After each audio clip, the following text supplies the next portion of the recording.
Now live from inside the Ocean Casino Resort Studio, here's Mike Gill. Miles Sanders had a great career in Philadelphia. We watched DeAndre Swift have a career year in Philadelphia as a runner, but it wasn't this. It wasn't late in the game against the Washington Commanders. We're struggling to try to find explosive plays, and boom, right off of the back, we get Saquon Barkley with 2 huge touchdowns. That is the difference between this team and the team from last year, even with DeAndre Swift. But what does that mean? What is the ceiling of this team now that they have a Saquon Barkley? What can this team do differently that they couldn't do before? We'll ask John McMullen that, get his thoughts on this matchup as they get ready for the Rams. Big game for the Rams, by the way.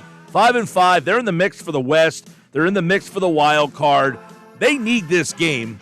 We'll do Outside View. Aaron Coscarelli joins us in about a half an hour from now. But right now, let's go to Birds 365 host John McMullen as he joins us now on the Sports Bash. What's up, buddy? Hey, Mike. It's a gloomy day here at the Novacare Complex. A little gloomy. Last night was how would you describe? I said blizzard, and my girlfriend, who's from like way up Western New York, laughed at me. Like, where are you from? That's not a blizzard. I was like, well, how would you describe this? So how would you describe that? Well, would you say that was a blizzard? Well, I get where she's coming from. Yeah, there's a difference between a Buffalo blizzard and a normal blizzard. To normal people, that is a blizzard, but the Buffalo people, no, that's nothing. Well, the elements last night had an upset there. There's going to be no such elements with the Rams. But Ryan Clark, I thought that was interesting. He talked about, look, you had Miles Sanders, very good. You had Swift, he was good. But why is Barkley different for this offense, and what does that allow them to be because he's different from them? Well, he's better. So they've always been near the top of the NFL in this era, in the Nick Sirianni era, as far as running the football. Now they're just a little bit better. Where I would take issue, he said bang, right off the top of the bat. He got 2 Barkley touchdowns. It wasn't like that at all against Washington, and that's the difference.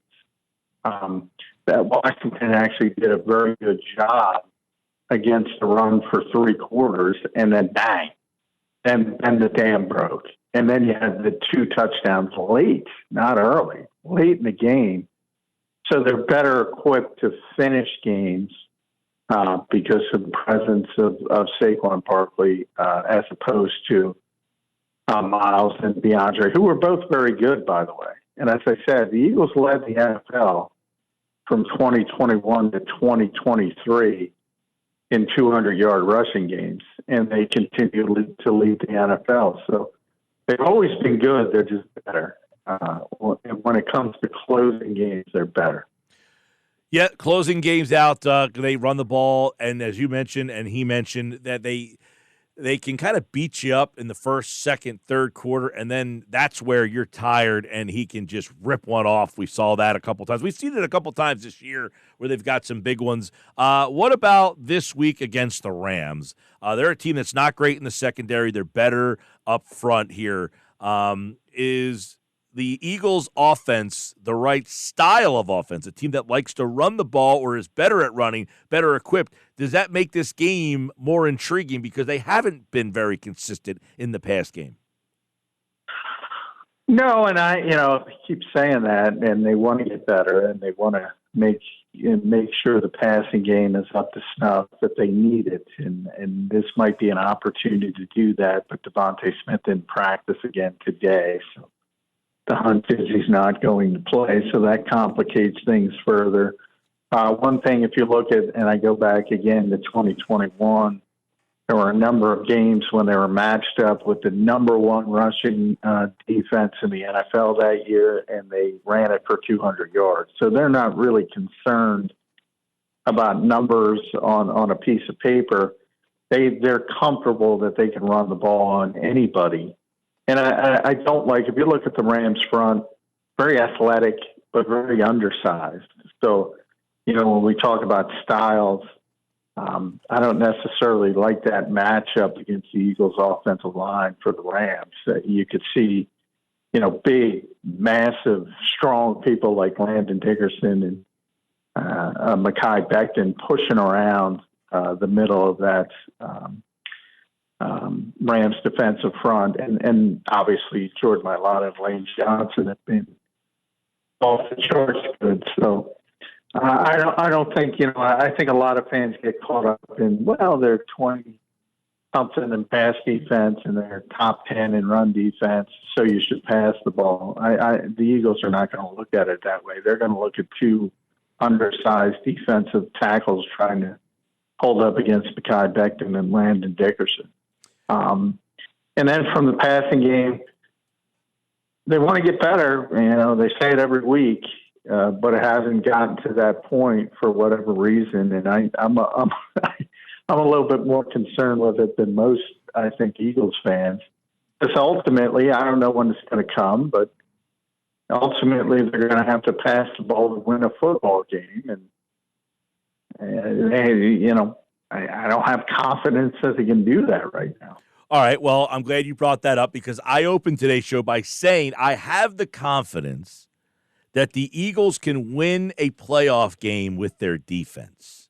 You can't win all 4 playoff games with your offense or with whatever. Like, you can't say, hey, we got to the Super Bowl because we ran the ball all 4 games at a high level. You're ultimately going to have to win one of those 4 games some other way, whether it be you threw for 400 yards or you ran for 200 yards. Is this a defense that can win them a game? Yeah, I definitely think, but I'm with you. I mean, to me, the difference between the current era of football and maybe the era that a lot of Eagles fans fell in love with is back then good defense would beat good offense. I think now good offense beats good defense. So I think if you hit the best offense, it's going to beat the best defense, is what I'm trying to say. Mm-hmm. So I think if you look ahead and look at the landscape and you look at Detroit and you say, are you really going to stop Detroit?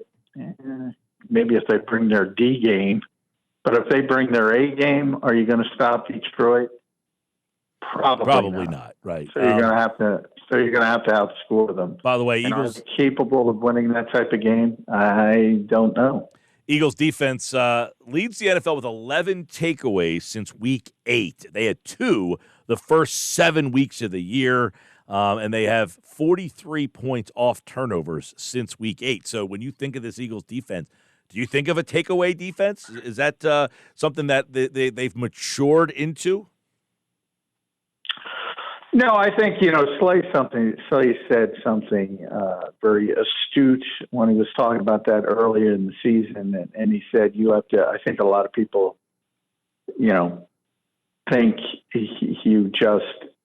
you have to earn the right, is what he said, to create turnovers. And by that, he means you got to be in the lead. You got to create third and long situations. You got to, there's got to be desperation from the other team. If you're playing from behind, if you're not playing well, if it's 3rd and 3, you can create a turnover, but it's much more unlikely. Where most turnovers come is when teams are pressing because it's 3rd and 13 and they need a big spot, or they're down in the 4th quarter and they're trying to push things and they'll, give you some turnover worthy throws or things of that nature. So, I don't think it's as simple as, now they just turn it over. It's about where they've been playing. I mean, it all funds together. They're playing well. They're winning late. So they close out games by rushing. We talk about the run-pass ratio. A lot of this is common sense. Same thing for the turnovers. Teams down 10, 12 points, down the score, they're susceptible to taking chances, and that creates the uptick in the turnovers.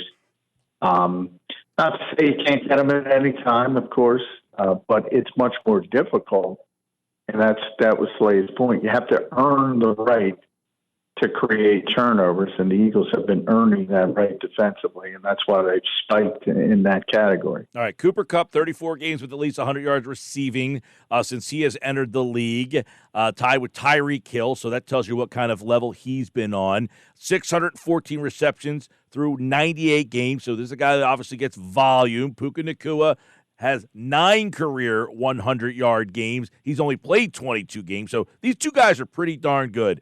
Kyron Williams, also very good. Philadelphia's concern is more Kupp and Nacua or Williams? Matthew Stafford. We're number 3. I mean, it was interesting. I was talking to AJ about Cooper Kupp and Puka Nacua because I always like to pick his brain about other receivers and other cornerbacks specifically, but because they're high profile. And he's got tremendous respect for those guys. But, he brought up Matthew Stafford unprompted. It's just the respect that guy has around the NFL is pretty, Slay a couple days prior on Wednesday, same thing. And obviously he's a former teammate of Stafford, so he's always had tremendous respect for him. But boy, he's one of those guys, when he finally does retire, he's one of those appreciated guys who, especially amongst his peers, like the arm talent, the football IQ, it's really doesn't come around that often. And you could sense it. Like I said, AJ just brought him up unprompted. It's like, he seems to always make the right decision, and he can make any throw, and that's not a lot of. It's simple, but a lot of quarterbacks can't do it. He mentioned even Patrick Mahomes will get frustrated and try to do maybe more than what's there. And he said Stafford is very good at just sort of taking what the defense is giving them. So I thought it was interesting that he brought him up just unprompted. John McMullen's with us. We're looking at Eagles and Rams. A lot of stuff in this game that's really interesting. You mentioned Devonte Smith. Your intuition would say he will or will not play. I expect him to be ruled out today. He didn't practice at all, didn't show his face at all. I think it's very unlikely he's going to play this week. All right, we'll get that. Player, I always say there's a little bit of difference. Certain guys, Jordan Mailata last week, didn't even miss all week because they don't practice into a Thursday game, and he had been out for the 4 weeks, but they let him play. So, he's one of those guys who doesn't have to practice every day, but the fact that he hasn't even been able to show his face is not a good sign for his status this week. That would be interesting. If he does not play, how does somebody actually texting in as we're having the conversation says, Covey, who's back, you could talk more about his role coming back, because the question was, will Britton Covey move ahead of Dotson is the slot guy? But if Smith doesn't play, I would imagine Dotson moves to Smith's spot and Covey takes Dotson's spot, or how does that look? Well, there's no guarantee. I mean, I talked to Britton today and yesterday. There's no guarantee. He hasn't been told if he's going to be activated. Now, they haven't put Bryce Huff on injured reserve yet, so they likely will tomorrow, and they'll have a roster spot, and I would lean towards Britton being activated, but that's not 100%. But to answer that specific question, no, Jahan Dotson is the slot receiver. When Devonte Smith is out there, he's not pushing Jahan Dotson. And Dotson, yes, will move up and be the wide receiver 2, so to speak, if Smith can't play. And then it becomes, is it going to be Britton Covey coming off injured reserve, or Johnny Wilson, or Anaya Smith? And they'll kind of piecemeal that between, a bunch of unproven guys. Of that group, Britton's probably the best equipped, but he's also been out for 7 weeks or whatever. So does he go back to the punt return role, or do they keep Cooper there? Ultimately, I think he's going to go back because I know Vic doesn't want him on punt returns. Don't want to risk a player of that caliber. So ultimately, but again, there's no guarantee he's going to be activated. I would lean towards he will. And he has, and then there's the rust factor as well. He hasn't been out there for a while. So, they might want him to practice for a couple weeks before bringing him back just to shake that rust off. So, there's a lot of ways they can go. They don't have a third tight end, for instance. So, they might have to either elevate CJ Uzomah or pick or sign E.J. Jenkins to the 53-man because EJ's out of practice squad elevation. So there's a couple of different ways they can go when it comes to Bryce Huff's spot. But ultimately, when Brayton Covey does return, I do think he's going to be the punt returner just to take some of the stuff off Cooper's plate. All right, John McMullen, of course, Birds 365, Sports Illustrated, looking at the matchups this week, Eagles and Rams. Eagles, this defense, too, I was talking about one of the things that, is a lot different. Last year, the secondary seemed like did not communicate, didn't know what they were doing. A lot of guys running wide open and free. I think that communication, having these young guys all kind of growing together, it tells you that this could even be, continue to get better and better and better as these young guys get more and more comfortable. Because we keep forgetting, you got two rookies, and they're communicating better than that team did last year. Yeah, I mean, the rookies have been great, Quinyon and Cooper, and the communication part of it. Yeah, I mean, they went out to, if you remember, Los Angeles last year. They struggled in the first half. It was one of their better things. They struggled really mightily with Cooper Kupp in the first half. All the slot issues, Bradley Roby was hurt. Everybody was hurt, and they were going through that sort of blender with all the different slot corners, and they were really struggling in the first half. And Slay went to Sean Desai at the time and say, "Yeah, we gotta scale this back. We gotta simplify it." And they did in the second half, and they played really well, completely shut the Rams down, won the game. That was one of the high points of Sean Desai, who ironically is out there with the Rams now. But it was one of their better games defensively. Yeah, but overall, the difference between the secondary this year and last year is just miles and miles. And a lot of it is just how good Quinyon Mitchell and Cooper DeJean have been right off the bat. And then C.J. Gardner-Johnson had a bit of a slow start. Now he's playing well. Reed Blankenship's been great all season, plays great. This secondary's gone from a massive weakness to a strength in 1 year. So yeah, big time. I would deserve credit for those top two picks. All right, the Rams defense, John, they get a lot of pressure, 41% of dropbacks. It's the highest rate in the league.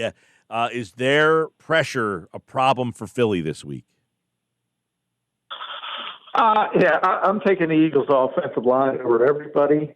So I think when a lot of people look back and say, well, Jalen gets sacked, guess what? Most of that's his fault. I mean, most of that is because he holds on to the football longer than most quarterbacks. If you look at the individual play of Lane Johnson, Jordan Mailata, and again, Mekhi Becton, Landon Dickerson inside Cam Jurgens as well.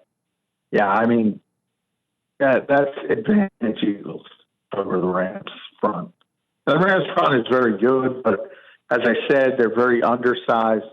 And as you can imagine, with the size and strength of the Eagles' offensive line, I do not like that matchup for the Rams. All right, it all goes down Sunday night right here on 97.3. Fangio versus McVay. That should be fun. The Eagles, by the way, I don't think they've ever lost to McVay, have they? No, they haven't. And Vic has really been in his head for many, many years to the point where, he hired Brandon Staley to run Vic's version of defense. And like a lot of offensive coaches, he did it. Matt LaFleur did it. Kyle Shanahan did it. Kevin O'Connell did it. Nick Sirianni did it. All these guys are sort of have struggled with his defense, and because of that, they ordered their defensive coaches to play that style of defense. But as many of them learned, and we learned last year in Philadelphia, you can try to play it, but it doesn't mean you're going to succeed. And I think, more than anything, more than Saquon Barkley, more than the defense, I think in a lot of ways, Vic Fangio has been the story of the season for the Philadelphia Eagles. All right. Well, it all unfolds right here on 97.3 ESPN. 8:20, Merrill Reese, Mike Quick have the call on 97.3 ESPN. Who do you like, Johnny Mac? Yeah, I think I don't think the Rams match up well with the Eagles. As I mentioned, styles make fights, and I just don't think where the Rams are strong. I think, like the defensive front, most people would say they're strong there. And it's really not going to be a matchup that goes in their favor, as it typically would on most weeks because of the Eagles' offensive line. So I think it's going to be really difficult. Now, they need the game. It's going to be desperate to win the game. So I expect them to pull out all the stops. But I just think the Eagles have too much talent for them. So going 26-17. And by the way, they'll be the ones who have to use silent counts at SoFi Stadium because the Eagles fans will take over SoFi Stadium. Well, we're all looking forward to that as the Eagles fans, yes, travel very well. In fact, Mike McGarry last hour said to the Eagle fans there was a burger joint out there he recommended and said to throw his name out there. It looks like you'll get some good service if you throw his name. Eagles at L.A. against the Rams. Listen to it on 97.3 ESPN. Johnny Mac, appreciate it, pal. All right, thanks, Mike. And you can check out John on Birds 365 weekday mornings at 8 a.m. on the Jacob Media YouTube channel. And he is brought to you by Boardwalk Honda. Shop their lineup of new, pre-owned, and, of course, certified pre-owned Hondas online at boardwalkhonda.com.